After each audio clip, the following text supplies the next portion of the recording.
Thanks and welcome to the 6:15. I'm Kijan Henry Atimbi. Let's flag off with our top stories. 50 billion francs worth cocaine and tramadol seized at the Douala International Airport. The narcotics were smuggled into Cameroon via a European airline and an American carrier. And school teacher dies under unclear circumstances in Kwabang, Yaoundé. The 39-year-old teacher was discovered dead in her residence after she disappeared from public view last Tuesday.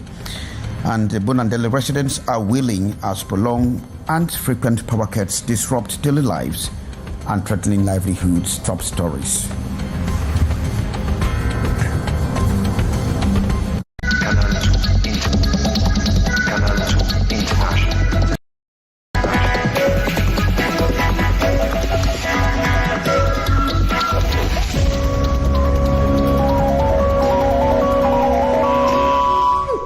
Respective platforms for consultation on Canal International. Now we begin from Yaoundé, precisely at the Kwabang neighborhood, where a 13-year-old teacher was discovered dead in her room after she disappeared from public sight. The circumstances surrounding the death is unclear as we are gathering from you. Patrice Ngamo.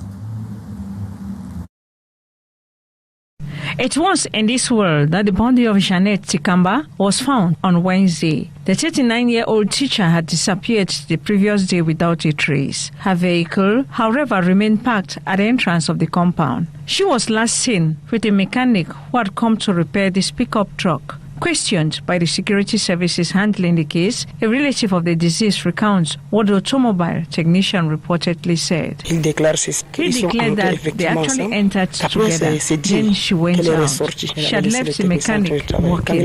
When he finished working, he himself went out.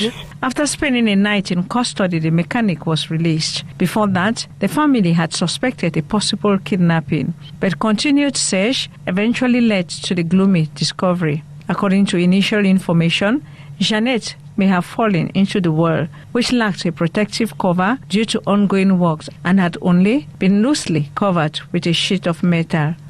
I was still at the same well again. That is when I saw her slippers. There was someone next to me. He says he can go down. When he went in, he saw it was her indeed.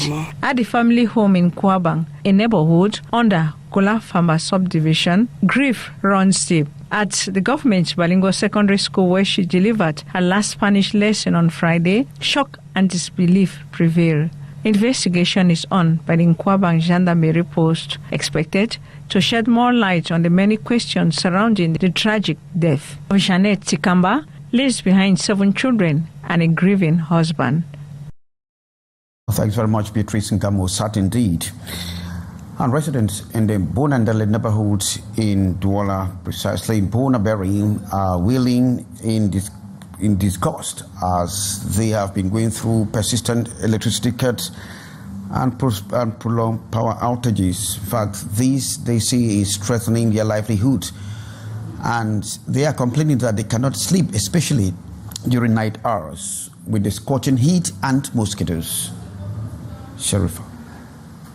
Bonandele is no stranger to darkness. For days, electricity here has been unreliable, with frequent outages, leaving residents frustrated and exhausted.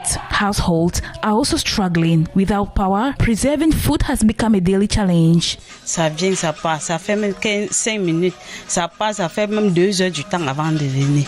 The impact is especially severe on small businesses. Young entrepreneurs who rely on constant power to operate say they are losing money every day. In this outlet, the manager explains that without electricity, drinks can no longer be kept cold, driving customers away.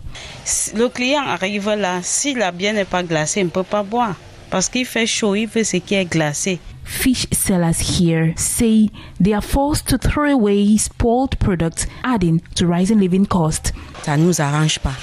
Vraiment, si vous pouvez trouver un moyen pour nous, c'est que ça peut beaucoup nous plaît. Les enfants qui toute la nuit te crient à l'oreille, maman, maman, il fait chaud, maman, mets le ventilateur. Impossible de mettre le ventilateur parce qu'il n'y a pas de lumière. Once lively after sunset, the neighborhood now falls silent in the dark. Residents are calling on electricity authorities to improve supply and ensure fairer rationing, warning that continued neglect could further damage livelihood and public safety.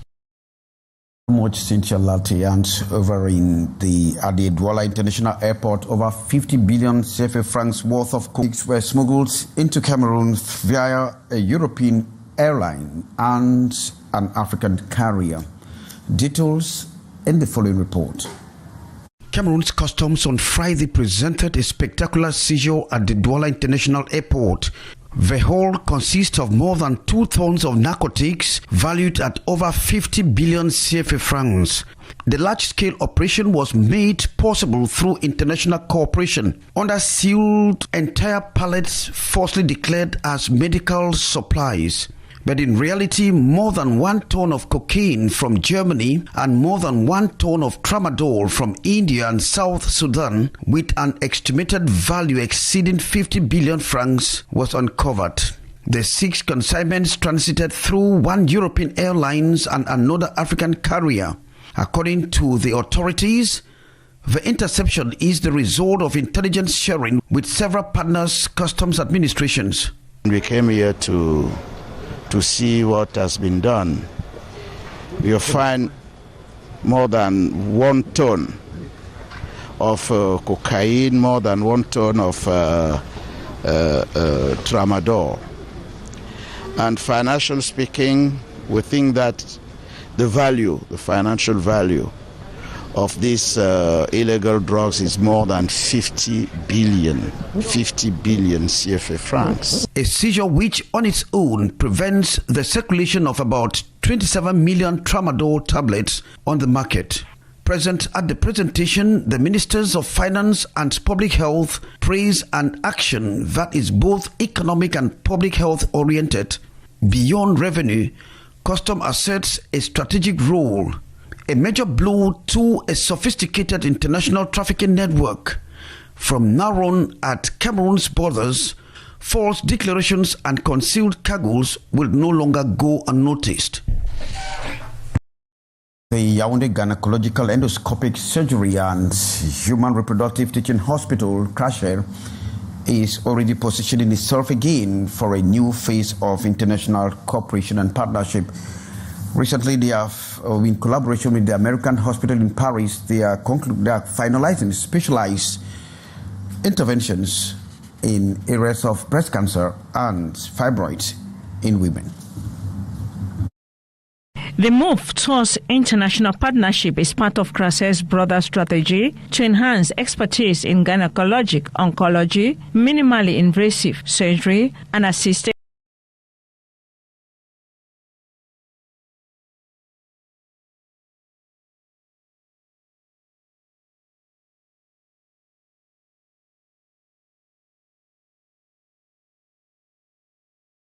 assisted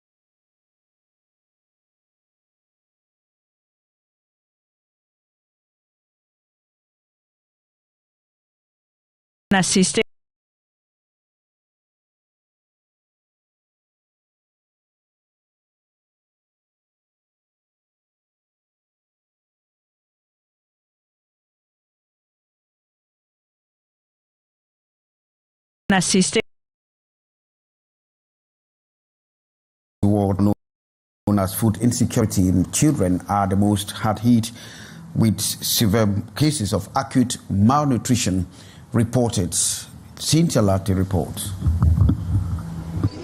A total of 10,500 cartons of therapeutic food arrived at the Douala port as humanitarian needs continue to rise across the country. The supplies donated on Friday by Action Against Hunger with support from the United States are destined to help treat around 10,000 children under 5, many living in conflict-affected or food insecurity areas. Malnutrition is still a very big challenge for the health for children, and this is a very strong commitment and positionment of Action Control Affair to support the Ministry of Health. In line with Cameroon's malnutrition response, a convention with Action Against Hunger was signed the same day to strengthen the country's strategic approach. This convention is going to be our departure for a long strategy for our children.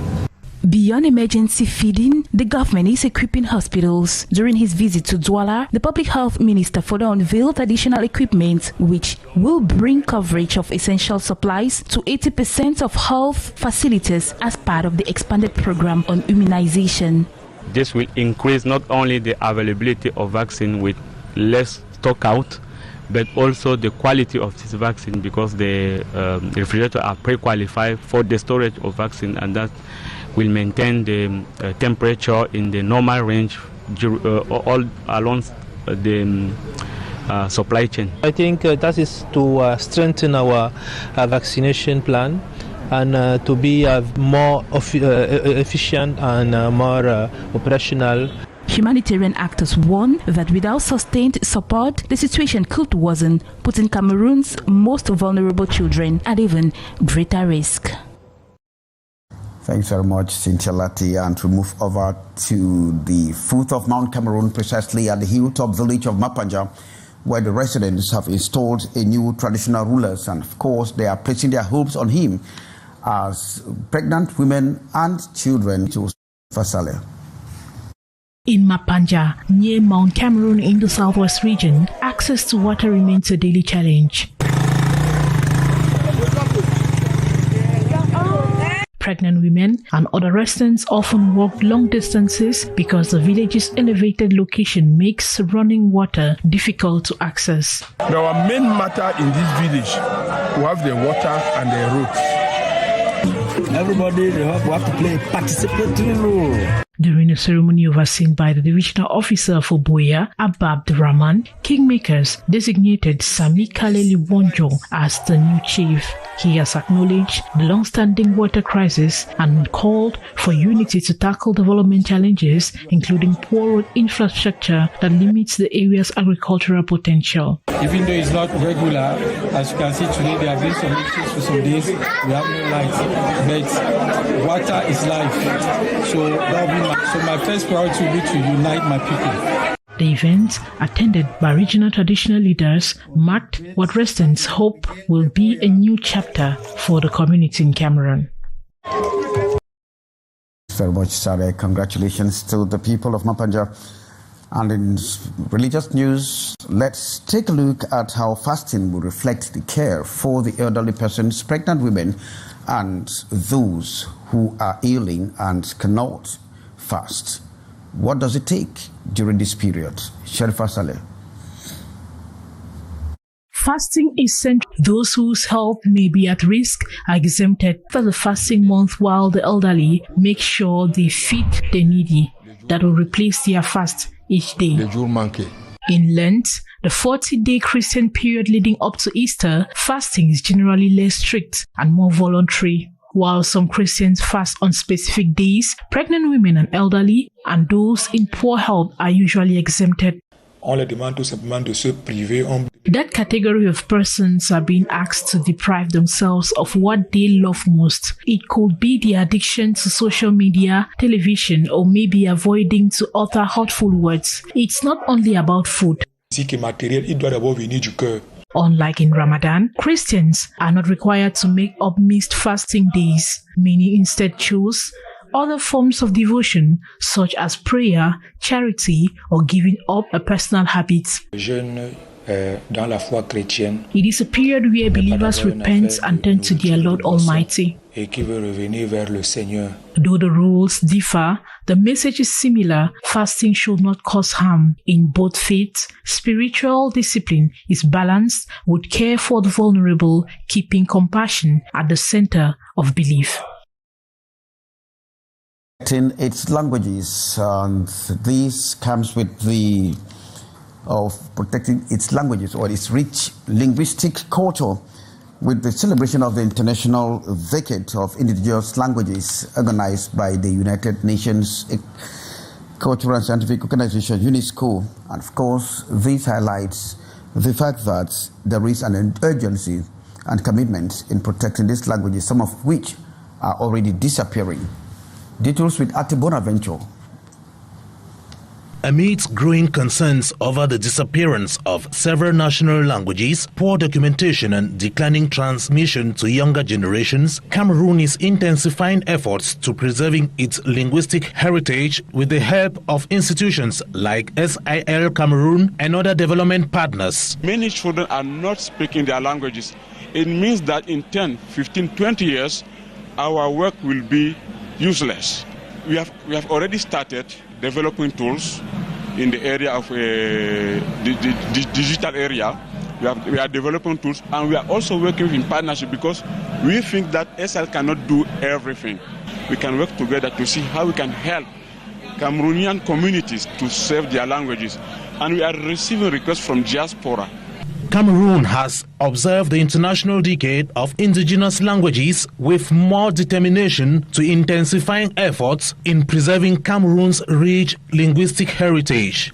The official languages, I mean English and French, are the most spoken languages in our families. So the government decided to introduce mother tongue at school. Until now we have 12 mother tongue languages introduced in our programs. The event gathered officials and language experts who stressed the importance of promoting indigenous languages as pillars of cultural identity, inclusive education, and sustainable development. Thank you very much, Ate Bonaventure, and that draws the curtain for this edition of the 6:15. I've been Kejang Henry Athenby, thanking you for being there with us, wishing you the best. For the weekend, Matthew Fangwal is around for a little brief. The Actuality Sportive. Goodbye.